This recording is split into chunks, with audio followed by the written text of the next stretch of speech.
On a bright, almost painfully clear morning, Yama is on his way to another meeting. Yet inside, there is a quiet exhaustion he has learned not to talk about. The kind that doesn't come from one hard day, but from years of holding yourself together without asking whether you still feel whole. When he arrives at the partner company's office, the lobby is calm and orderly. At the reception desk stands a woman named Rei. She greets him with a gentle smile, professional and unassuming. Nothing about the moments suggests that it will matter. To her, this is work. To him, it's just another stop on a long list. But bodies have their own language, and Yama's has been trying to speak for a while. The constant travel, the compressed meals, the unspoken pressure to perform, it all catches up to him at once. His strength falters. For a brief moment, the world feels unsteady, as if the floor itself has shifted. What followed unfolded in silence. There was no panic, no commotion. People calmly approached, showing concern for him, asking about his well-being. Voices flowed freely. They simply did what was necessary, with a rare thoughtfulness in a world that is always so hectic.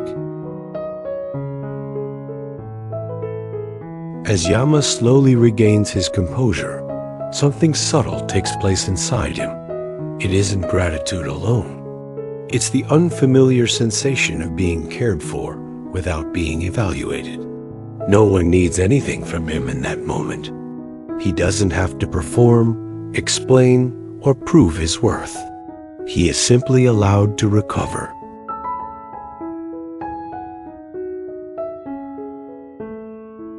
That evening, back in his quiet home, the meeting itself barely registers in his memory.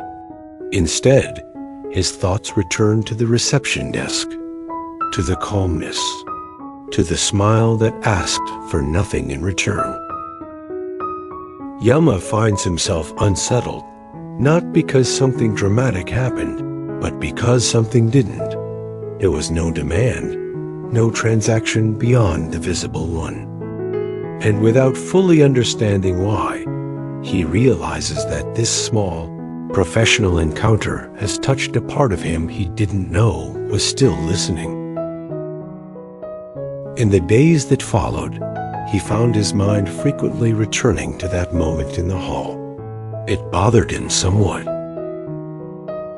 A few days later, Yama returns to the same building for another meeting. He tells himself this is routine. Still, as he approaches the reception desk, he feels a subtle alertness, an internal check, as if part of him is paying closer attention than usual. Rei greets him again with the same calm demeanor, the same composed smile. There is no sign that she remembers the incident as anything remarkable. And that, too, leaves an impression. For her, kindness is not an exception triggered by circumstance. It is a baseline. Yama observes quietly the clarity with which he handles tasks, the respect embedded in her tone, the way she creates order without drawing attention to herself.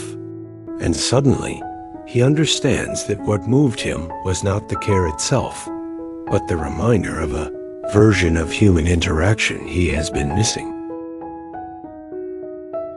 This realization carries a quiet discomfort, because if something so small can feel this significant, it raises a harder question. How long has he been living without noticing what he needs? From the outside, his life appears stable, even enviable. Yet beneath the surface, a quiet tension begins to form, not dramatic enough to disrupt his functioning, but persistent enough to draw his attention inward. He notices how often his mind drifts back to that moment in the lobby, not to Rei herself as a person, but to the feeling that arose in her presence, the steadiness, the absence of pressure, It confuses him slightly. What unsettles him now is not desire, but contrast. The contrast between how carefully Rei responded to his vulnerability and how rarely he allows himself to acknowledge vulnerability at all, even to those closest to him, especially to them. Somewhere along the way, he absorbed the belief that strength means containment, that showing fatigue, uncertainty, or need would burden others. When life demands consistency, we often narrow our emotional range to stay functional. We don't lose our feelings. We store them away, telling ourselves we'll come back later. But the body remembers what the mind postpones. And sometimes it takes a simple interaction to expose how much has been held in.